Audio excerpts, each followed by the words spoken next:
All right, all right, all right. Good morning. Welcome to the Donnie Glover Show.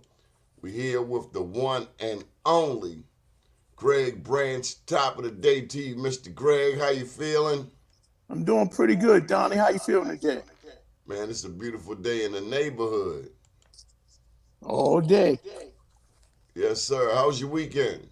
Oh man, it was pretty good.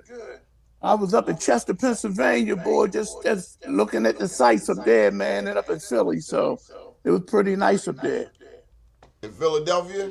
Yeah, Philadelphia. Greg, I want to start off with a little history, non basketball. When it comes to Dunbar, a lot of people think first and foremost basketball. Then they think football. But there was some other things going on in Dunbar besides just sports.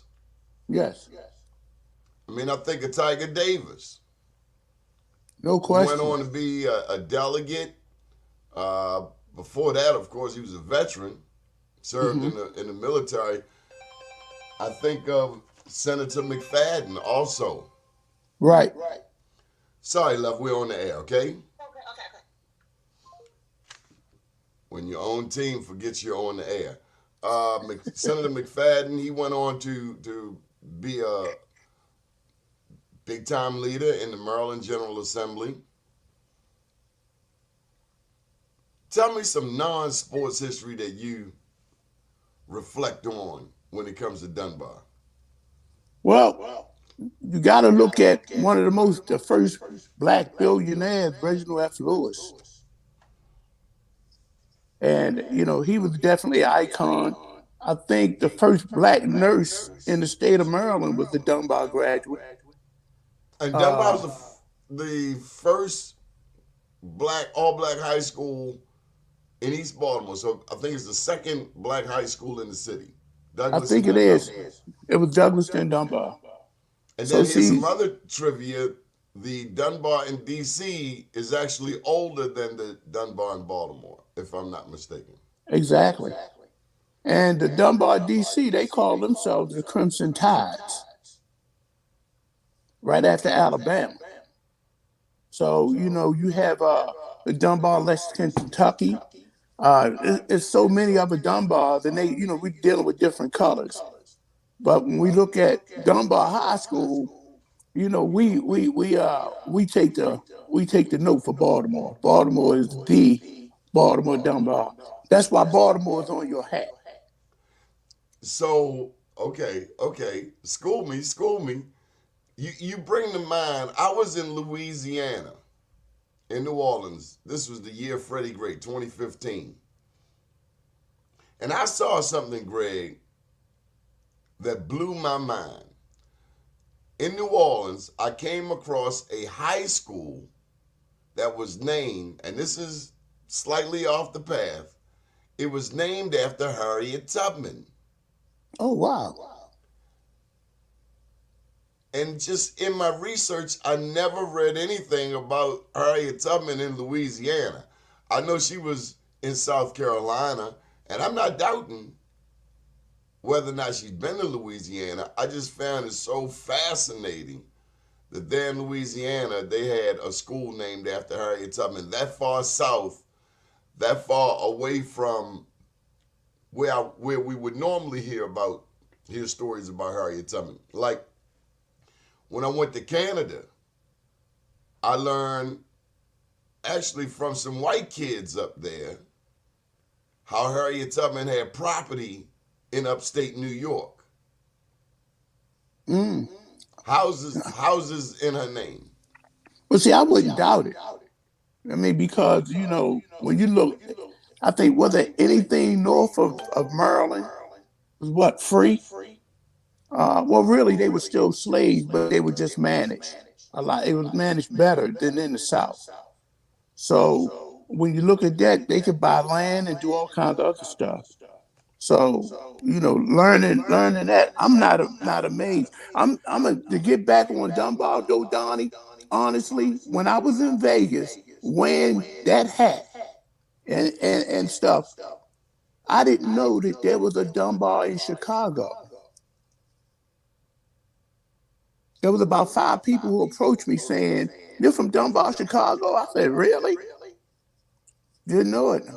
Maybe it was someone who was just trying to pick me, but I didn't know there was a Dunbar in Chicago. Wow. That's a trivia question. Dunbar High School, Chicago. It sure came up first. There you go.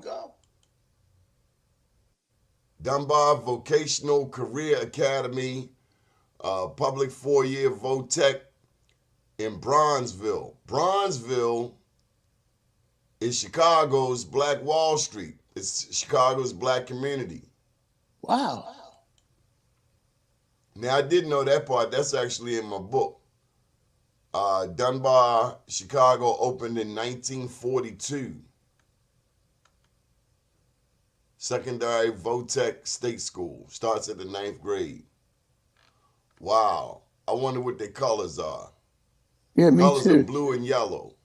Blue and yellow. What are DC's colors? Red and black.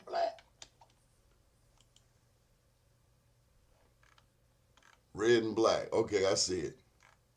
Wow. Man, so so much history to learn and to know. I got to put a shout out for Miss Ingram. Well, Dr. Estella Ingram Levy, Dr. Levy, and also for Lynette Woodley. She may or may not be watching this show, who knows. But Miss Woodley was my homeroom teacher, and as much as we gave her hell, she gave us hell right back. You're going to do this damn work. She was not playing. Oh, yes. That most definitely. I'm talking about, it's just so much history that goes with that. You learn something every day. And then, like you say, with Tiger Davis, he's actually my mentor. Me and his son, who's named after him, we played on the same baseball team when we were at Dunbar. As a matter of fact, his son graduated with me. Very, very good friend. Oh, tell him about the financial wizard who came out a few years back. Was it Honeycutt? Yes. Well, I don't have. No, go ahead. He's up in New York City, a Wall Street wizard, but he's a Dunbar alumni. And he brought a whole entourage of people. That man had a whole limo full of people with him. Man, it's just so many guys. I mean, who was that played the drums, the best drummer in the country? Chick Webb. Right. And then you have the one who played with Funkadelic and all them, and Bootsy. Dennis Chambers. Dunbar. Dennis Chambers went to Dunbar? Dennis Chambers went to Dunbar. I didn't know that. The greatest drummer in the world. Went to Dunbar. I think he graduated like in maybe 79, something like that, but he was the best drummer in the world. Dunbar. Dennis Chambers? Wow. I was thinking just before the show of the valedictorian my year. Her name was Michelle Baycoat. And while Dunbar's very well known for sports, when I came there, I came from Poly.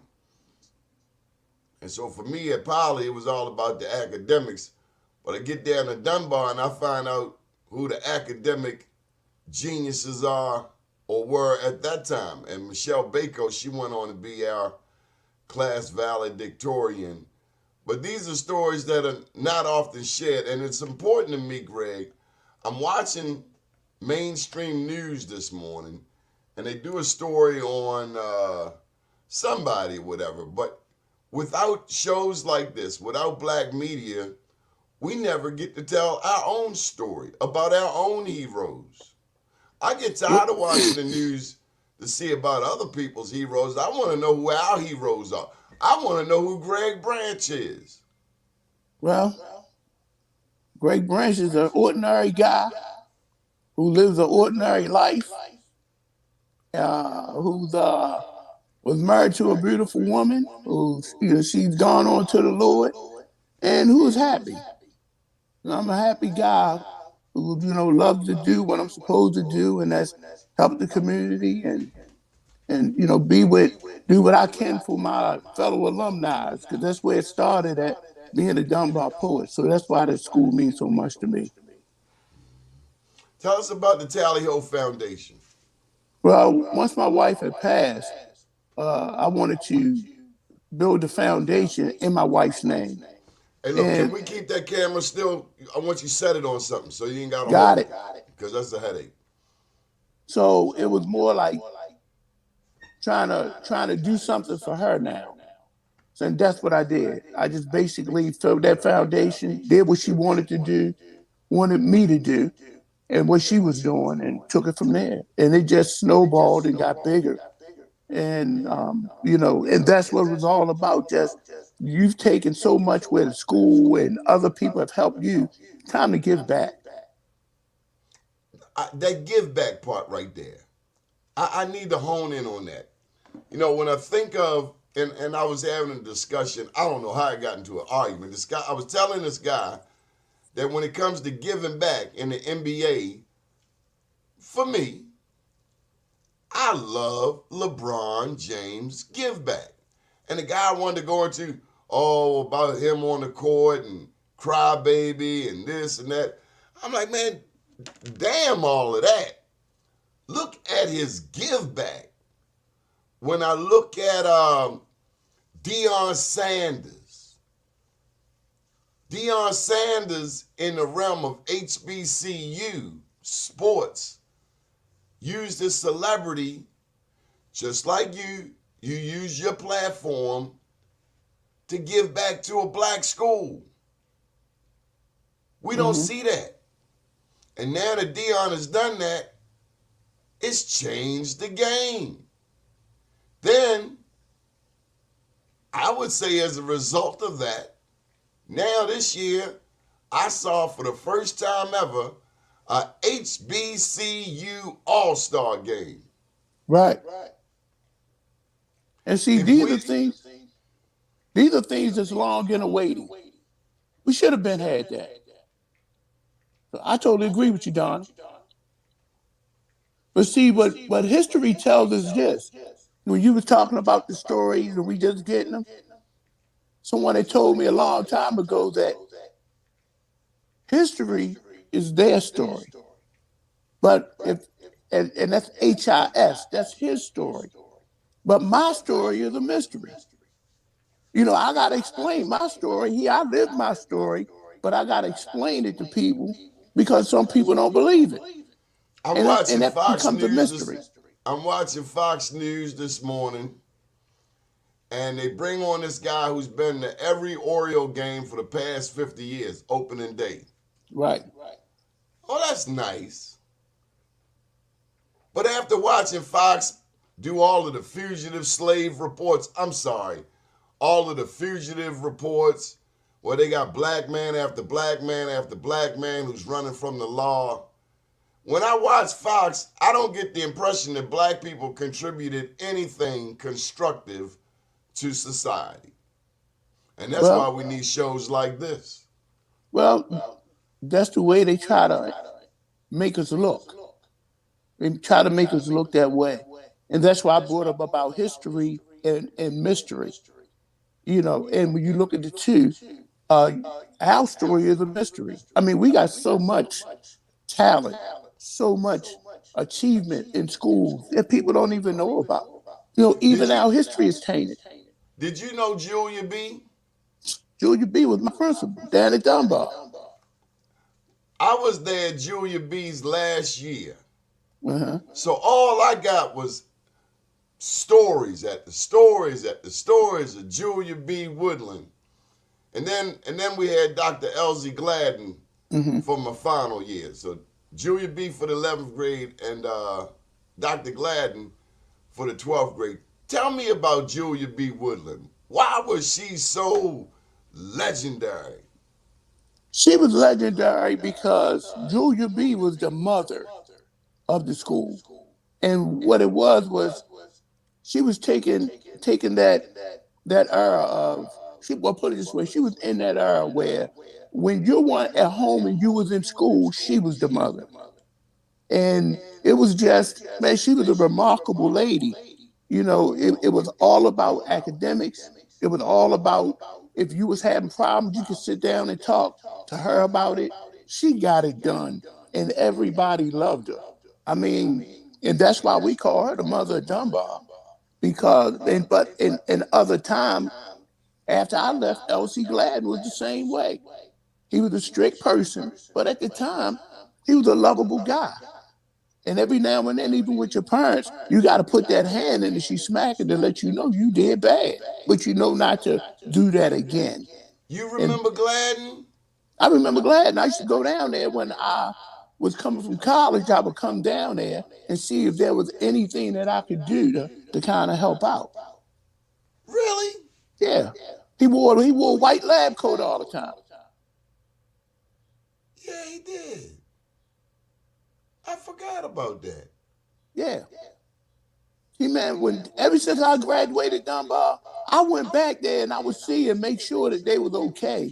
Strictly because, we had little brothers coming up as yourself who was coming through and they didn't know the legacy of Dunbar. I learned it from Skip and Billy Snowden.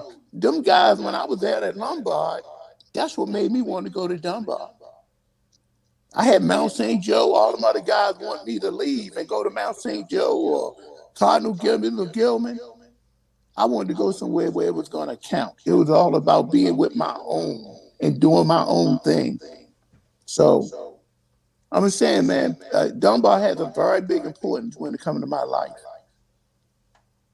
And you still are involved with Dunbar. Tell them about this gear I got on, man. Actually, along with the principal, Dr. Reeves, we sit down together and me and Dr. Reeves come with some ideas. She gives me ideas on a scale that can basically deal with what she's hearing in the school and what the kids would like to have. And both of us sit down and we design it and make it happen. But most of them ideas, a lot of them ideas is coming from her. She's a very, a good principal that's in with the school, and she gives me the ideas to design and create. She just tells me we design. So I need you to enlighten me on how that new building, well, it's newer than what was there before, but tell me about the construction of the new Dunbar, of the building that we're in now. Because there was another Dunbar right next door. That was the original Dunbar, right? That was the original Dunbar. And I spent my first year, my ninth grade year, I did in that old Dunbar. And we're the first class of 77 is the first class to graduate to actually do the next 3 years and officially graduate out of the new Dunbar. So I was at both schools. You were at both schools. I've been in that old building. That's a big building. It looked like a castle. Well, it looked like a castle, and the girls had their own separate gym that was just as big as the one downstairs. There were two gyms. There was a gym upstairs and a gym on the floor below. It was a huge school. I'm telling you, man, it was big enough for, like you say, with Douglas being the first black school to control and have all those kids, Dunbar was just as big. What did Dunbar mean to people in the community? I gotta tell you, Greg, when I was coming through and I ended up going down Corned Beef Road to cap off my day, that's a whole other story. But I was reminded of what Dunbar meant to the broader community, to East Baltimore. Well, I'll put it this way. When we look at our history and you look at Baltimore City and East Side, that's what it meant. That's what Dunbar meant to them. I mean, even the new Dunbar was built and had community center downstairs. So downstairs, people who needed welfare assistance, health, psychiatry, all that stuff was right down on the bottom floor that was built for the community. So while we were going to school, there were parents and other people outside the community that was coming into Dunbar and using the facilities down there to get all the services they needed. All that was there. That was like when you go under the dome, you would go through those doors and go into those services. That was right up under the dome. I didn't see that when I went over there Friday. All of Yeah, that's changed. all of it's changed. They changed it. You know, when we first went in there my 10th grade year and we gravitated over there, it was a one-stop shop. Everything was right there. And you can come under that dome, go in those doors, and go straight to any one of those services. That was all there. You would go up the steps, and that's where all the school part was upstairs beyond those steps. We got a guy, Meemar is commenting, said because of segregation, there was only certain schools that black people could attend. So Dunbar was one of our biggest schools if you were able to attend. But Meemar, you have spelled Dunbar wrong, and I ain't posting that. Because actually, when I left Poly, they played with that word too. Anyway, back to the community. So tell me about Hattie Harrison. Hattie Harrison. When I went to Dunbar, you talk about who was downstairs, and I got vague memories because I didn't put it all together at the time. But Hattie Harrison was downstairs, and it like was a community center downstairs in the new Dunbar. Exactly. And so some of our elected officials had offices down there, right? Oh, no question. Some of them had offices down there but see, with me and Hattie Harrison, she was my teacher at Dunbar. She taught at Dunbar. I did not know that. So with her teaching at Dunbar, and she lived in the East Side community, she lived on Murray Street. So growing up, I've seen her on what all street? The time. On Mirror, right off of Preston and Lakewood. All the way up the top. That's where she was from. I mean, right in the area. So, you know, seeing her, you know, it was relatively easy. You know, McFadden was my baseball coach growing up. Taught me the game. Nathaniel McFadden? Nathaniel McFadden taught me the game.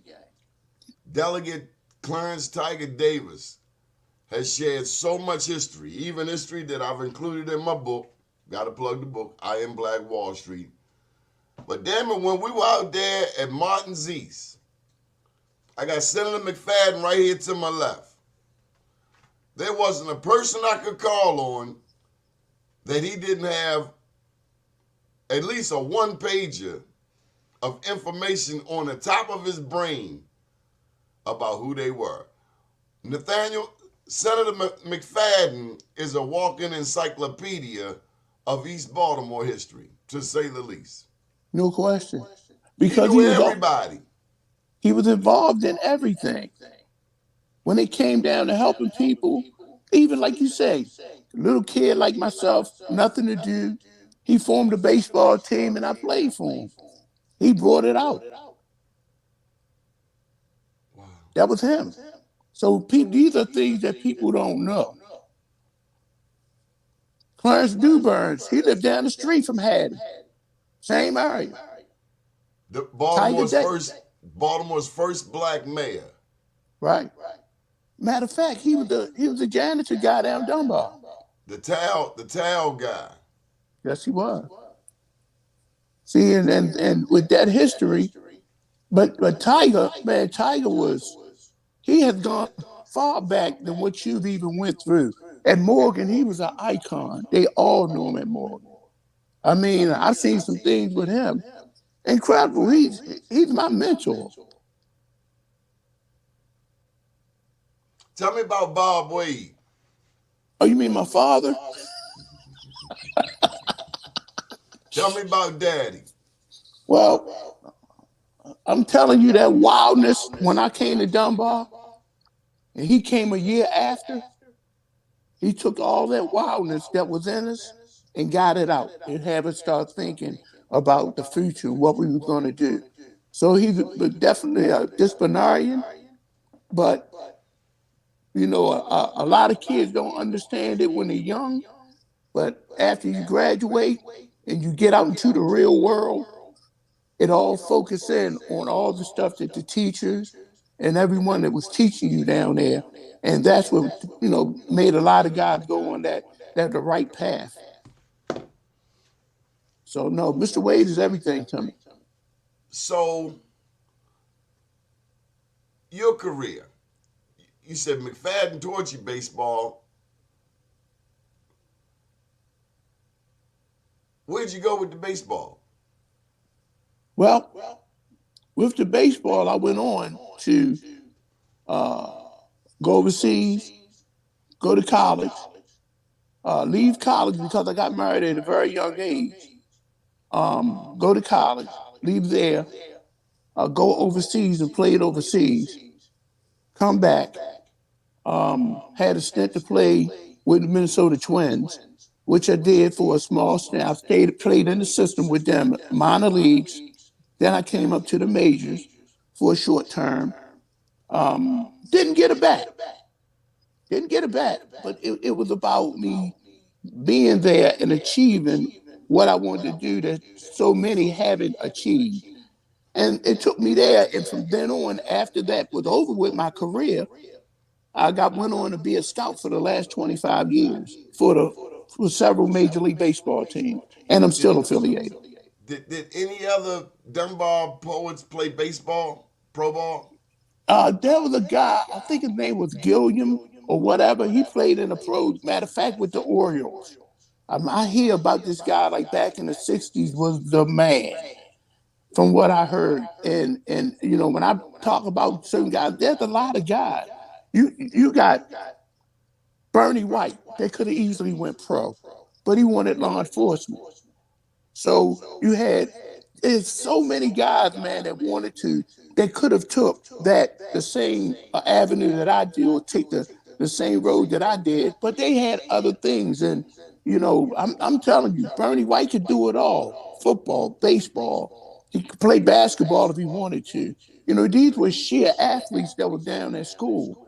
Not only that, but guys from Andre Murray that played at Moore at Marvel. These guys were talented, and these are guys that we all grew up in the same area. So my career took me um, took me to a lot of avenues, even down to the military, where I did 20 years in that. So it was fulfilling. It was about, like Mr. Wade would say, take all the advantages that you can, and just with everything that he taught me and showed me what to do, that's what happened. I used it all to my advantage. When did Dunbar start becoming citywide? If I'm not mistaken, I think it started becoming citywide like the late '70s, like maybe like 70, like maybe 75, anywhere between 75 and 76, that it became citywide. So how did that go? Because now you got to share this East Side legacy with West Baltimore. Well, Cherry Hill. well, People start going to Dunbar from all over. Citywide school mean people coming from everywhere. well. See, but one thing about it, Donnie, just like yourself, you had a lot of East Side people who were moving west, and a lot of West Side coming east. So you had people who knew about Dunbar everywhere. So the thing is, when you're looking at a lot of people from the West Side, if you talk to their parents, they were East Siders. They lived over near Greenmount, grew up over near Milton Avenue, but they found. If you know what, if you look at the demographics of Baltimore City, if you notice, that west side is so much bigger than the east side. Once you cross that viaduct, you ain't going no farther than what was that place? You're not going that far down Pulaski Highway to Hollander Ridge. Once you pass Hollander Ridge, you're in the county. And you're still on 40. So I'm down at Darker Than Blue yesterday, Casey Jenkins spot. And out his back door, you can see the viaduct, East Baltimore, Johns Hopkins. Did you know, do you remember when the viaduct first opened? I don't think you do. That was before your time, if I'm mistaken. Yeah, that was before my time. Well, the story goes that they never had a grand opening. The weather, inclement weather, kept postponing the grand opening of the viaduct. But that viaduct, I was just looking at it. That's a long, you ever walk the viaduct? That's a long bridge, man. Oh, yeah. And it's separated east and west. So once you go over that viaduct, you're in West Baltimore. Got some people chiming in here. Got Rico Crawley. Rico does a lot of give back. He started, among his places that he would give back is over there in at Murder Mall. That's over there where the Mosbys live at. Right. So let's catch on up. Let's bring him up to speed. We're talking with Gregory Branch, Dunbar standout, Dunbar alumni, and what brings us here today is since COVID numbers have gone down, we've reached our new normal. Is the Legends game coming back this year? Yes. Well, matter of fact, me, Kosher, all of us, the team, we've all got together. Keith Goody, we've all sat down last week and we discussed it. And we got some things that's gonna bring a bang to this year's festivities. It's over at the Dome. Yes, Madison. Now, for those who don't know, what is the Dome? Well, if you know, honestly, we're gonna the Dome is gonna have its 50th anniversary. It's been open for 50 years, and a lot of guys are gonna be at the game that have, you know, especially some of the guys that played the first year. We couldn't do nothing. I think it's 51, but we couldn't do nothing last year because of the pandemic. Everything was closed down. But guys and girls, you got some famous women that came through also. What's her name? Autry? No, that lady, Dirk Scott.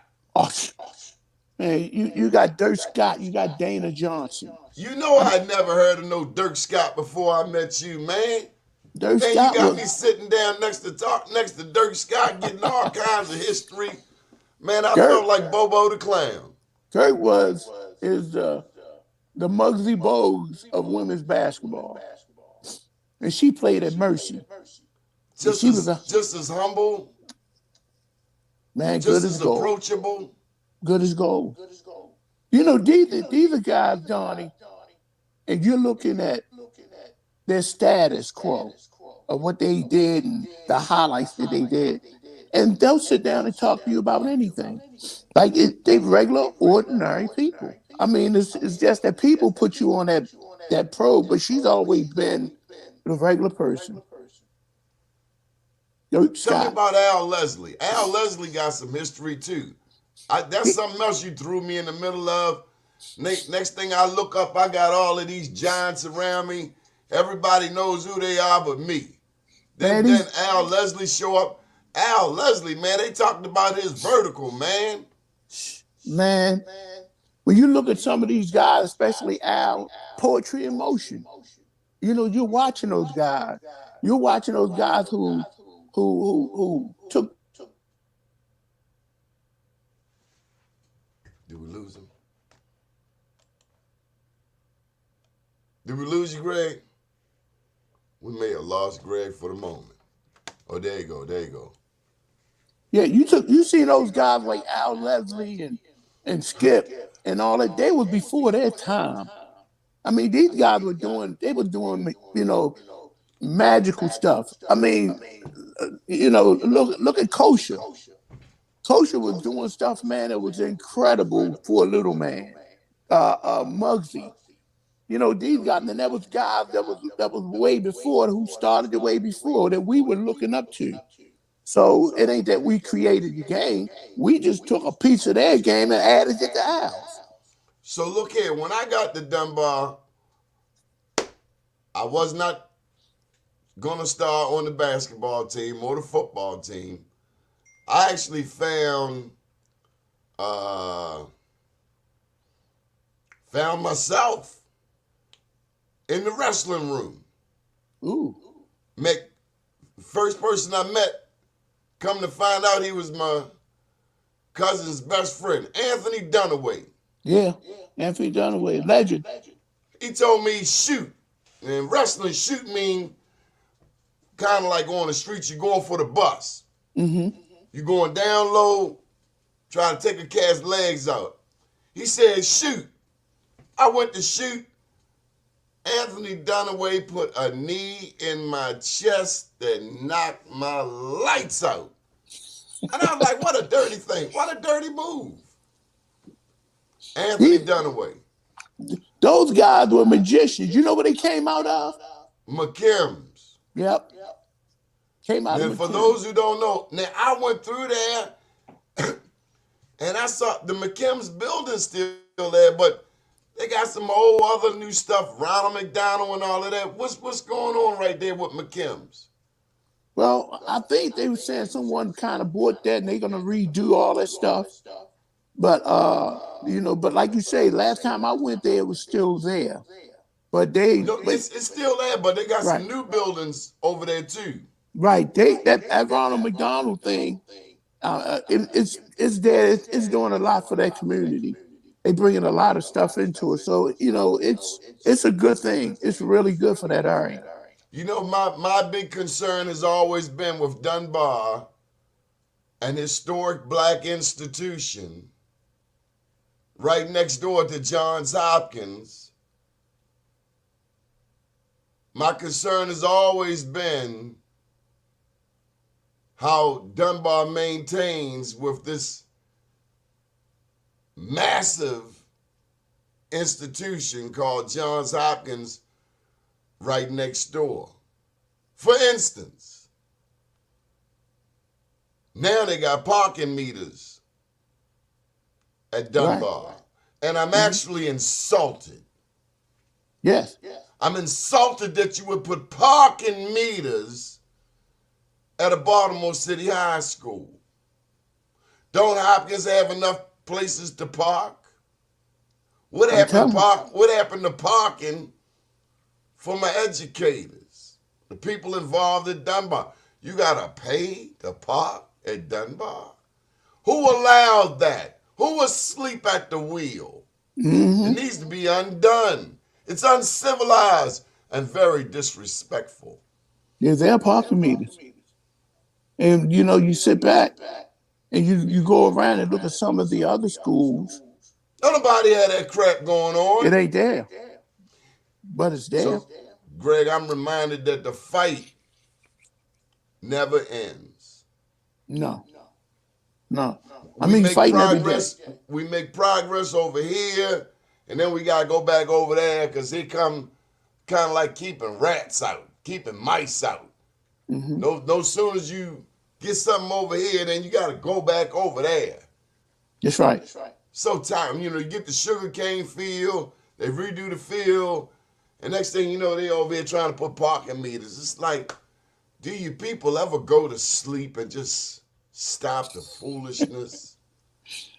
I mean, they think they own everything east of that bridge. No, they think you ain't supposed to own nothing. Right. That's definitely. When I think of Vivian Thomas, they made a movie. Most Def played Vivian Thomas in that HBO movie, Something the Lord Made. Black man training Johns Hopkins doctors at Johns Hopkins. They were dealing with the blue syndrome? David Mm-hmm. Blaylock had him working on I forgot it, blue heart, blue stuff, but helping people breathe and blood flow and all of that. Vivian Thomas, a self-trained doctor who trained Hopkins doctors. Now he gets up to Morgan. Now I love my HBCUs, but I love the truth even more. Morgan made him take Chemistry 101. Here's a man that's been training doctors. But our own HBCUs had him take Biology 101. Well, Sometimes we miss the ball, and sometimes we miss the ball tremendously so. when you look at that word history and mystery, it paints a real good picture, a clear picture.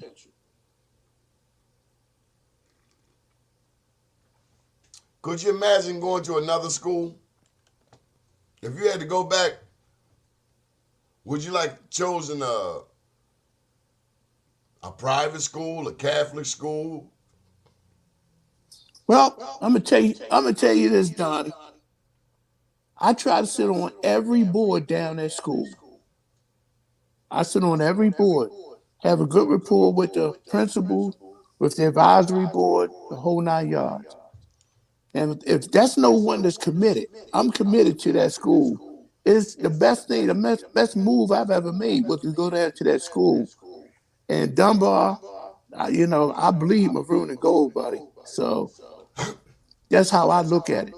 I would be remiss. You mentioned a couple of basketball legends. I would be remiss that besides Anthony Dunaway, the my junior year, I had a chance to learn from the greatest wrestler I ever met, and that was Robert Register, Mm. aka Skeet. Oh, yeah. That's my boy. Skeet, my boy. What I And, learned from him was discipline. This cat was, having come from Poly and seeing cats using that discipline, particularly in academics, I guess hanging out with Skeet was like hanging out with a young Tyson, right. with a young, you watching greatness. Somebody serious about his craft. I mean, somebody, he might as well had a briefcase when he came to practice because he was all business. He was all business. And I can only imagine what the cat was thinking who had to wrestle him. Skeet, I would be in the audience and he would tell you when the guy was going down. I mean, and another great one, Damon Matthews. He's the only one to beat the Chipperellis. The Chipperellis they never lost. They went to Mount St. Joe, never lost. Damon Matthews beat him. He going off and went to Iowa, never lost in his whole career. But that one time, the only blemish he got is Damon Matthews, Dunbar High School. What does that do for a young person, Craig, in Baltimore? It lets you know that Dunbar was not a school on sports. We had academics. We had the whole picture. We had it all. We have scholars that graduated from Dunbar. I mean, you had it all. So sitting back looking at that, you wanted to go to a school that was basically well rounded. And Don't we get had me. the prettiest cheerleaders, don't forget that. Oh, no question. We had good. Our cheerleaders was definitely up there. So, and we had the greatest principal that ever walked the halls of Dunbar, and that was Julia B. Woodland. So here's a bit of trivia for you. I done thrown this curveball to you before. So I'm gonna make it go the other way. I'm gonna throw a knuckleball on you this time. I share a birthday with Elsie Gladden and Paul Lawrence Dunbar. All three of us were born on June 27th. Okay. So I go in Dr. Elsie Gladden's office to talk to him, and there's Dunbar on the wall. So we had a three-way conversation about greatness. About greatness. And Yeah, seeing one thing, that's what Dr. you're right. Gladden, I'll never. This was about relationships. I'll never forget it. He said, "Treat a woman like you want to be treated." Right. He said, "What's good for." I never heard this before in my life. He said, "What's good for the goose is good for the gander." That's right. A lot of time, us guys, we think we slick. We think we out thinking that woman. But Fellas, I don't know that it's possible. no, I Not agree. a real one. Not a real one. I know. You When I think you're look at getting over on a woman, you better think twice. well, I tell you what they always said: behind a good man's a woman. I said, no, beside a good man is a woman. So that's why I say you treat a person the way you want to be treated.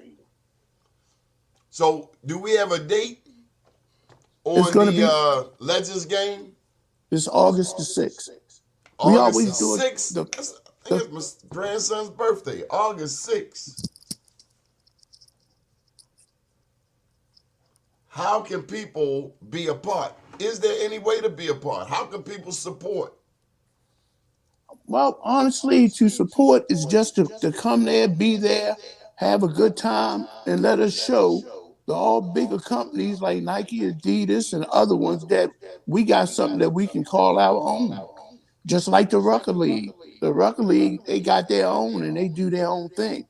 And that's all we're trying to do. We're trying to show people that, Baltimore is just as big as any town and any other school, any other city or whatever to come in Baltimore. We can show them how to, we show them good hospitality and what we are about. We're not all Hey, negative.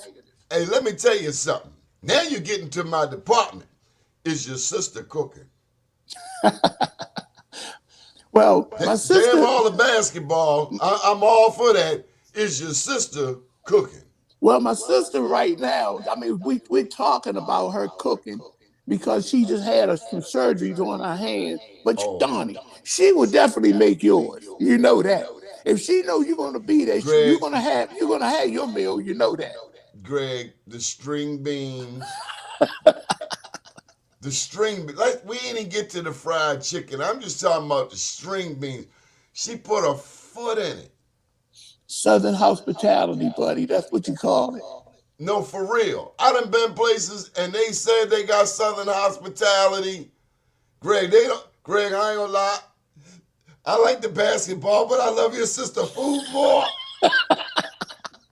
Yeah, hopefully she'll be better and that'll happen because she never let me down.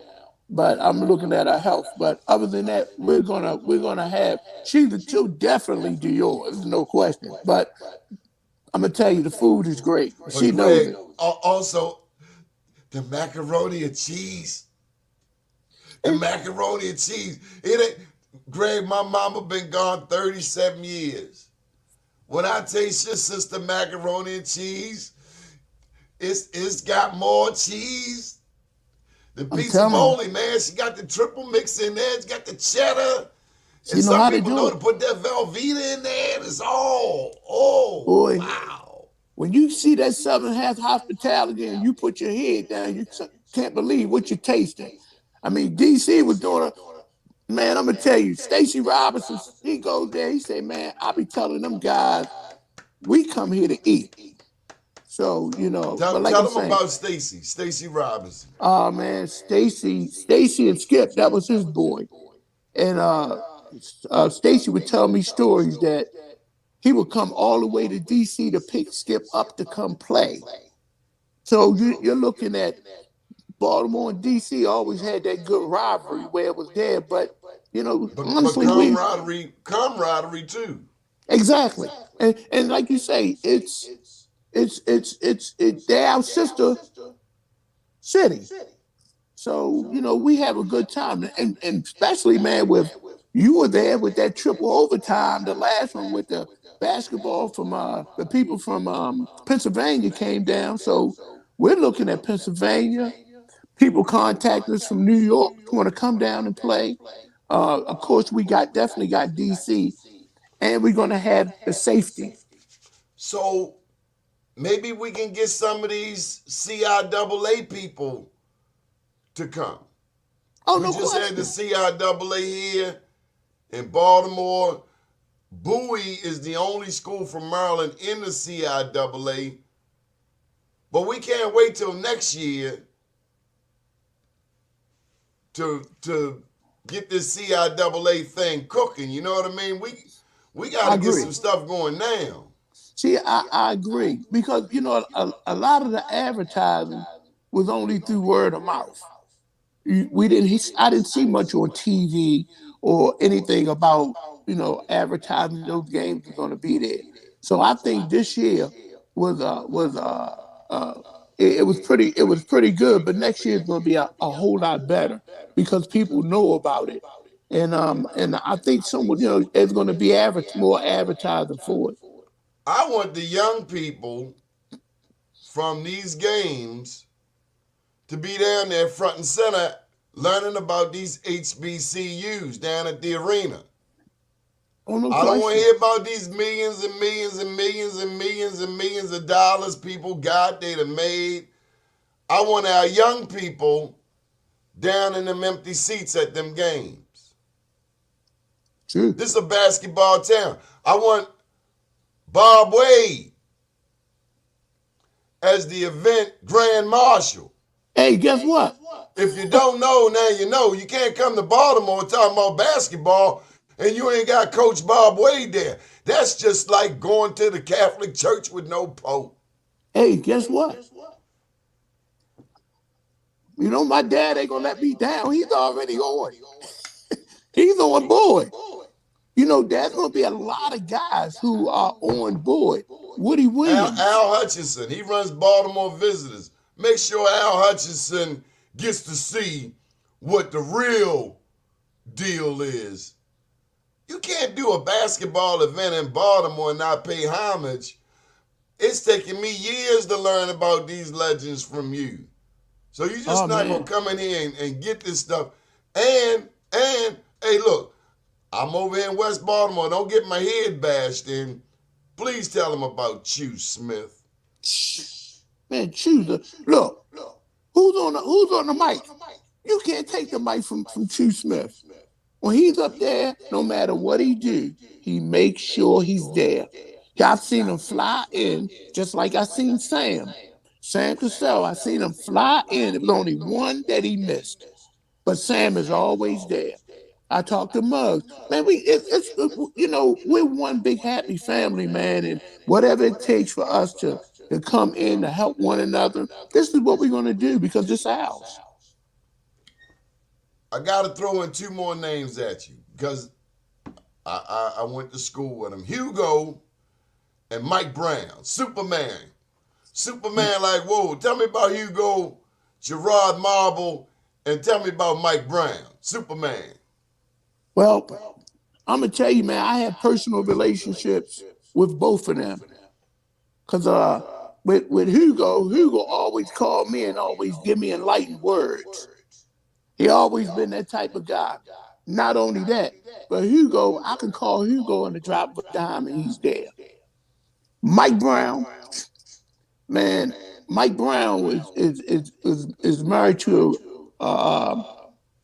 one of my best friends, Rick Williams, who had Pat Chase to his sister. But I'm just saying, Mike Brown's career in basketball, I don't know why he wasn't in the NBA draft because he was poetry in motion. And when you sit back and you look at the talent that came through that school, I mean, for him to go to Syracuse and to show what he could do at a freshman, just like Reggie Williams went in there and just picked up from going from high school on to college and killing them. These are guys that was trained and taught the way the game is supposed to be played, it can go on any level. Final thoughts, Gregory Branch, Dunbar standout. Me, if I had to pull out a Dunbar standout, my Dunbar standout would be in its two. To me, it would be Mr. Wade as a Dunbar standout, who was a promising alumni of Dunbar. Not only a coach, he taught at. I mean, he taught and he coached at his alma mater. And my second one would be Julia B. Standout. That's without her, I'm gonna tell you, man, it's we would a lot of us wouldn't be in the position we are today without them two. Good deal. Gregory Branch, how can people support you? The Legends game, August 6th. Any information? Is there a contact number? The contact number is 443-790-3736. And Let's get that number one more time. 443-790-3736. And what you can do to support us, we is telling you to come down, bring your soft shoes so you can be relaxed and enjoy the show. Hey, you gonna be selling any Dunbar gear? Nope. I'm gonna sell some legends gear. That's gonna be for the legends. The Legends game. Gonna be at the legends game. It's going to be that. They're going to, and that's basically what we're going to do. It's going to be all about all the schools, not just Dunbar, but all the schools in the city, east, west, north, south, and we're coming together for one big happy shindig. And that's what it's going to be about. That's what that day represents. Good stuff. Gregory Branch, we appreciate you. Thank you for all that you do for not just Dunbar, but for the city of Baltimore overall. And thank you for your service. Thank you very much. Good deal. Donnie Glover, stay tuned for Mr. William Honolulu coming in at 10 o'clock. Have a beautiful day, world. All right.